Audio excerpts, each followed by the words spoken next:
Actually, yes, you can. I'm Harry. I'm from Melbourne, Australia.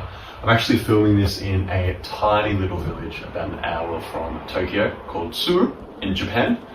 And today I just wanted to talk to you about how easy it actually is to travel within a budget. And this title is going to say 2,000, 3,000 USD. Realistically, you could do it, including flights around the world, for as little as 1,000 USD. And it all comes down to just three things I think are the most important. That is being open-minded, it's being realistic, and it's being stoic with your emotions. So there are just two things I want to mention before getting into the video. First one being that I'm not trying to sell you an online course or anything like that. I don't have an online business. In fact, I don't even work remotely. I'm simply just trying to pass on advice that I've learned from both my others and my own experiences through my travels. The things I'm going to talk about are things that I believe are really important to be able to travel successfully and fulfillingly.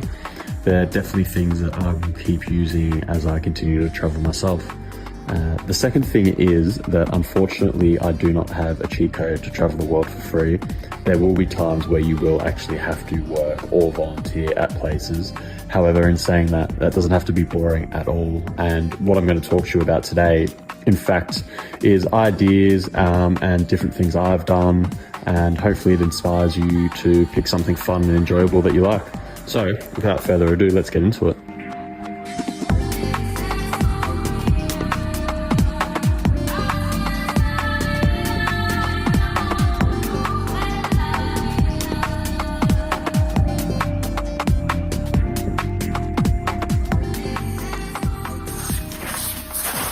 To start, I want to talk about being open-minded, and I think being open-minded is really, really important because you just don't know where you might end up in the best ways possible.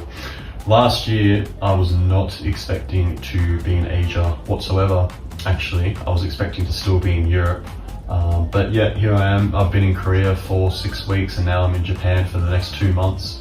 And without being open-minded, I wouldn't have kept going and going with my travels. Back when I left Australia in April, I was actually meant to be going to Ibiza in Spain for 4 months. However, it didn't work out as planned, which I'll get to in a sec. And then from there, I ended up in the UK, I ended up in Romania at an English summer camp. And then from there, I went to Korea and now Japan. And by having that open-mindedness, it's propelled me to keep traveling for the next 6 months. I could have packed in my bags and just gone home. It was a very bad time in Ibiza, but I chose not to, and I chose to just dig in and find some work, find some volunteering opportunities that suited me, and it kept me going. Of course, I think it does go without saying, when you are traveling, you are going to be meeting a lot of people, and they're going to have different opinions to you, especially people from the other side of the world that will think differently to you. And although the world is becoming a lot more of a globalized affair, we can see media from all around the world now. The internet's not new these days. People still have many different cultures to you. They still behave differently. They still understand the world differently. Because when it comes down to the micro of their country, their culture, the way they live, it is going to be very nuanced and very different. And although, because the world is globalized and people are going to be seeing the latest headlines on, what's happening in America, what's happening in Europe, what's happening in Asia, they might not necessarily understand nuances of your government, of your politics, of your culture, and vice versa. And that is an absolute beauty of traveling, and something that I have really enjoyed is understanding why people think the way they do, why people might decide to make decisions the way they have. And I think that's something that you should keep in mind, and you should be interested in, because it really will change the way you think about the world, and potentially change the way you make decisions in the future. But in saying that, you will encounter people that have vastly different ideas to you, and I think it is important not to take it to heart if people don't agree with the things you say, because who's to say you're right? Who's to say they're wrong? Just because they disagree with you doesn't mean that they hold a wrong belief. And look, people might have more extreme points of view on some topics, but you can't say that they're necessarily wrong in thinking that way. Yes, their idea might potentially be harmful, toxic. However, there is a reason why people are thinking the way they're thinking, and you'll know better than someone with one of those extreme beliefs by saying, well, I don't want to talk to you because I don't like your opinion and it's wrong and it's toxic. A better approach would probably be finding out why they think that way, having an understanding of why they think that way. And if you feel up to it, maybe even trying to explain to them why their idea might not necessarily be the best way of thinking. Now that was a more generalized example, but to get a bit more specific, maybe there's a culture that you encounter that has a bit of hatred or a bit of a dislike towards another culture.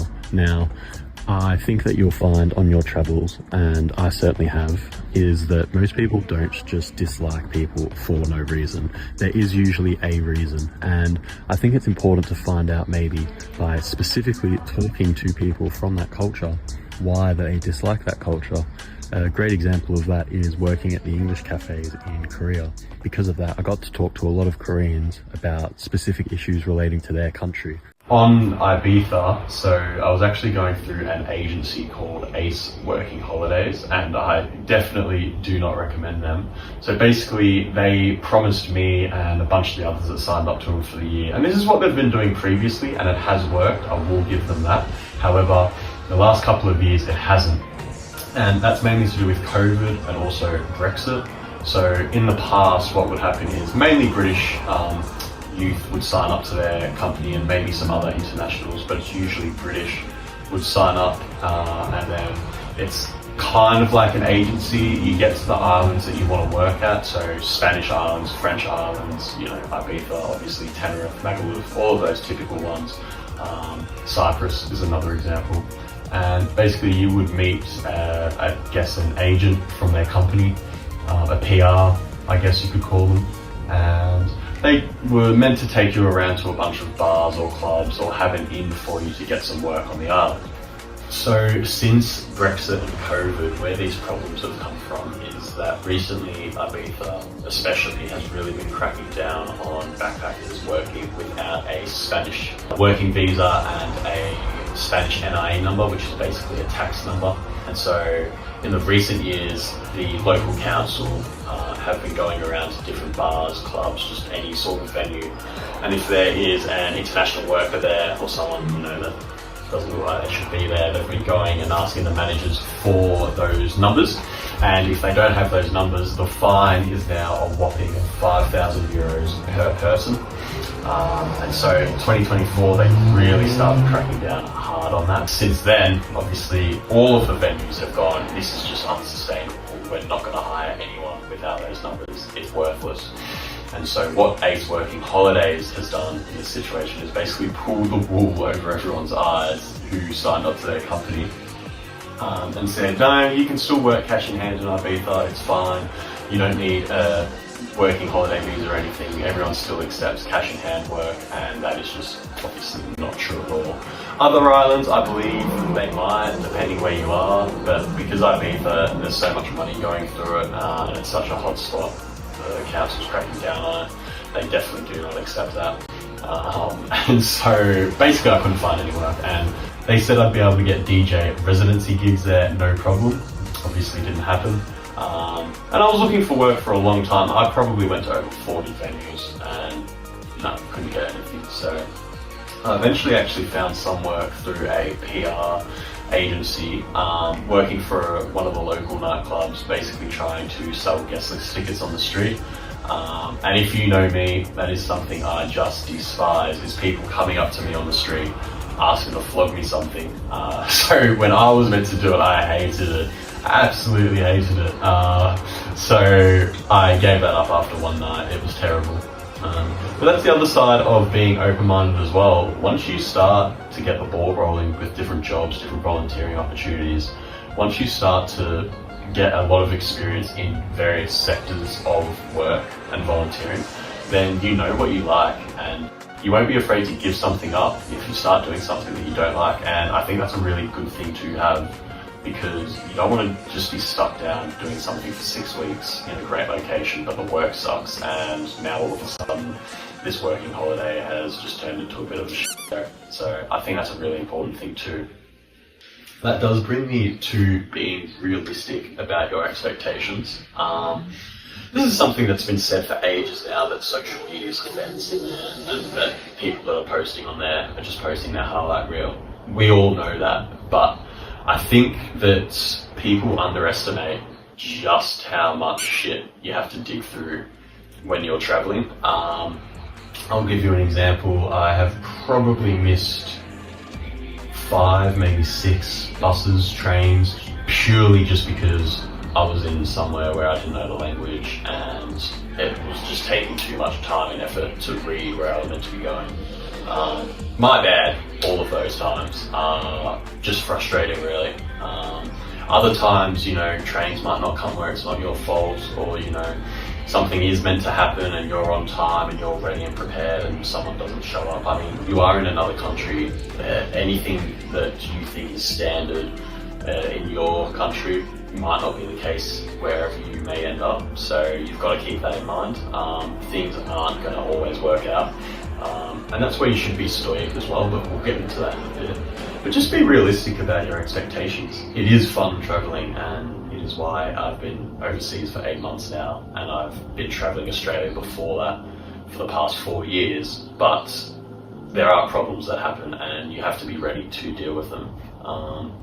I would say that if you're thinking of traveling because life is a bit poor back home, or you feel like you're stuck, it might not necessarily be a good idea. I think everyone needs to travel, and I say this to anyone that's like 16, 17, students I work with when I'm teaching English and they're thinking of traveling. I say, yes, you should do it. Everyone needs to travel, especially before going to university and college, because depending on the country, there's a lot of emphasis on you need to just go to university, get a degree, get a job. But traveling does help with realizing, there is more to the world than your little bubble. And it's common in the US for people not to ever leave their country in their lifetime, let alone their own state. And I think that's a very big deal. And, it could be a contributing factor to a lot of the infighting in the US and their unrealistic expectations of the rest of the world.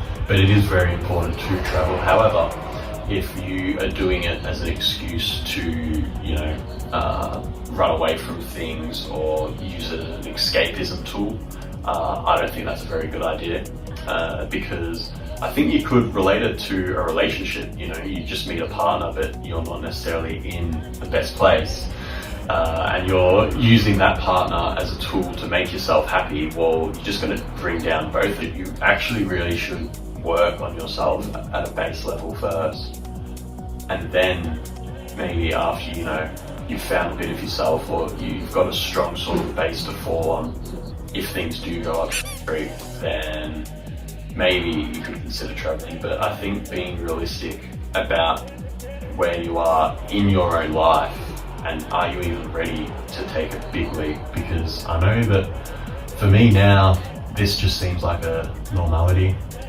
Traveling the world, traveling Australia. I've been doing it for so long. It's nothing new to me.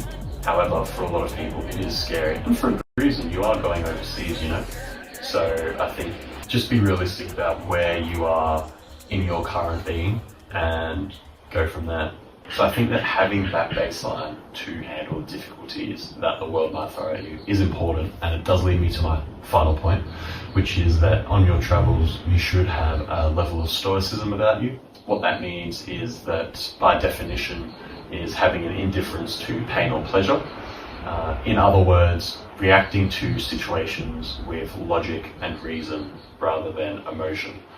This is an ideal that originated in about 300 BC, I think, ancient times, and it was further built upon by famous philosophers such as Marcus Aurelius. Meditations is a great book by his, I highly recommend. And this is important because, as I previously highlighted, you will encounter a lot of situations that are not ideal, and you don't want to be reacting to them in an emotional way. Of course, it is good to show your emotions to people, and you should feel free to do that, but you don't want to be reacting to a difficult situation with emotion. You know, an example could be about money. Maybe you think that you're about to waste a couple of €100 because you might miss a flight, but then next thing you know, you've gotten 3 taxis to the airport and you've spent €200 in total, and you've just spent more than the flight itself. Things like that, where you should just take a breath and be like, okay, is it that big of a deal? Am I going to die? Am I going to have a huge financial disadvantage, or is it just going to be a little one? And I have had examples of that in the past where, in the end, I've spent more than what I would have saved. And that's just little things too. That's not even missing flights. That could be booking flights, you know. You might think you've found a good deal, but next thing you know, you need to add luggage, you need to add seats. A lot of airlines these days, you actually have to pay for any seat, not even like a premium seat or an extra legroom seat, just a seat you have to pay for. So that's something to be careful of. That's actually, I've noticed that quite a bit, and now I never very rarely buy the first available ticket in terms of price, lowest to highest, because a lot of them do try to get you on that. And most flights, I use personally, this is a good tidbit, I use Google Flights, and it just scans the entire web, like Skyscanner and all the others. I like Google Flights, that's just what I like. But it scans the entire web, and then you can list from any airline, any website as well, flights going, because it just scans. I think Google Flights works differently because it actually scans for flights leaving airports and then finds the website or airline to buy the tickets off. But the good thing is it shows the luggage beforehand as well. So I usually go lowest to highest, and this by no means is the best method ever. This is just the one I found to be most efficient. It goes from lowest to highest, and then I'll usually try to find the first one with luggage, like 25 kilos or whatever. And then I'll go from there. Because if you get the cheaper ones without luggage, you usually have to spend more anyway. There was a flight from, I think, when I was looking at going from Frankfurt to Seoul, there was a few flights before the first one with luggage that were, I think, a good €100 cheaper. But then you click on it, and just to get 25 kilos of luggage, which is what I had at the time, I had to spend something like 110 to 120 euros. It was ridiculous for 20 kilos of luggage, but obviously that's how they get you. Back to stoicism, I think that it is good to react to situations in a stoic manner. And that goes for any situation in life, really. Of course, it is good to listen to your heart sometimes as well, listen to your emotions, but especially when traveling, especially when you're in the real world, you're in a country that's not yours, you're in a country that doesn't even speak your language or has vastly different culture to yours. I think it is very, very important to react to situations with logic. I hope that some of these points were of interest to you. This is purely just based off my experience. I'm, no means a travel guide or anything like that. But I thought some of this would be useful to you. To be honest, the main reason why I did make this video was because I have been journaling a lot, and I think that's probably an extra point. I think it's quite important to do on your travels is you should journal about what you see, what you experience, and what you've taken in. I've just been thinking for a while now that I would like to share some of these things with the world. Didn't really introduce myself much at the start, but I work in English cafes and schools. The place in Japan right now is actually an English school for after hours for kids to come to. So I do a lot of talking to people, and a lot of these points are actually points that I've just talked to with some of my students. So I thought it'd be interesting to make a video. If you've liked what you've seen, feel free to follow my Instagram. I make music on the side, and this was potentially going to be a way to funnel some people to my music. So feel free to follow my Spotify as well. All the music you heard in this video were my own scores as well, so if you enjoyed, feel free to go listen on all platforms. Anyway, might be another video after this, there might not. We'll see.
'cause you never know what the new day might bring.